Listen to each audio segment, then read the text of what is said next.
줄탁동시라는 한자 성어가 있습니다.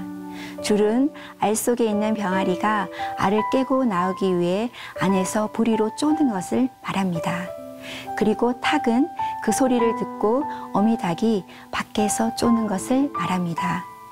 이렇게 안에서는 병아리가 쪼고 밖에서는 어미닭이 쪼는 행위가 동시에 일어나야 비로소 병아리가 세상 밖으로 나올 수 있는데 이것을 줄탁동시라고 합니다. 그런데 병아리가 알을 깨고 세상에 나오는 일이 그리 간단하고 쉽지만은 않습니다. 3주 동안 어미닭이 알을 이리 굴리고 저리 굴리면서 부화하기에 적합한 온도를 잘 유지시키며 품어주어야 합니다. 그리고 병아리가 알 속에서 나갈 신호를 보내줄 때까지 기다립니다. 그런데 알 속의 병아리가 톡톡 소리를 내며 첫 신호를 보낼 때 어미닭이 바깥에서 같이 탁탁 쪼아줘야 하는데 어미닭이 품는 알이 한둘이 아니기 때문에 혹시라도 어미닭이 그 소리를 듣지 못해서 밖에서 동시에 쪼아주지 않는다면 그 병아리는 제 시간에 나오지 못해 죽고 말 것입니다. 반면에 어미닭이 밖에서 병아리가 신호를 보낼 때까지 예의주시하며 기다리고 있지만 병아리가 신호를 보내지 않으면 어미닭도 먼저 껍질을 쪼아주지 않습니다. 그러면 병아리는 결국 알 속에서 죽게 됩니다.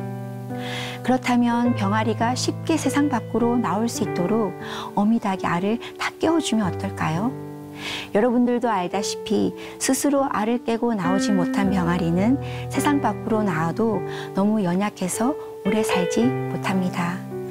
아무리 힘들고 어렵더라도 병아리는 알을 깨는 수고를 해야 세상 밖에 나와서도 건강하게 자랄 수 있습니다. 그리고 알 속에서 희미하게만 들렸던 어미닭을 알을 깨고 나오는 순간 직접 만날 수 있고 사랑의 스킨십도 경험할 수 있습니다. 저는 줄탁동시라는 한자 성어의 의미를 생각하면 할수록 하나님과 자녀된 우리와의 관계가 자꾸만 생각이 났습니다. 신앙이 어릴 때에는 모든 것이 행복합니다.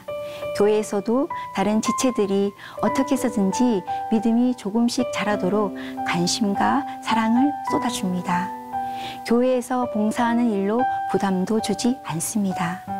하나님을 조금씩 알아가면서 은혜도 체험하고 신앙생활을 하는 것이 재미있습니다. 그런데 신앙의 연륜이 조금씩 쌓이게 되면 이제는 받기만 하던 사랑을 다른 지체에게 나누어 주어야 합니다. 교회 일도 하나 둘씩 맡아서 해야 합니다. 만사 형통할 것 같은 신앙생활에 어려운 일들도 생기고 세상과 구별된 그리스도인으로 살아가는 것이 만만하지가 않습니다. 점점 초신자일 때가 그리워집니다. 더 이상 자라고 싶지 않습니다.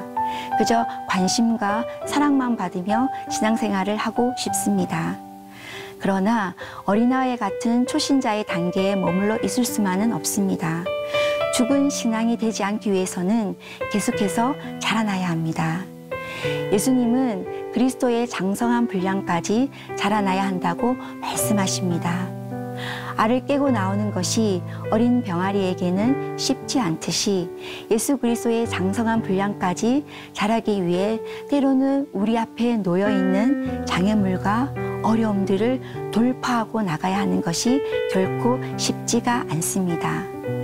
그렇다고 그러한 영적인 수고를 하지 않는 자는 영적으로 죽을 수밖에 없습니다.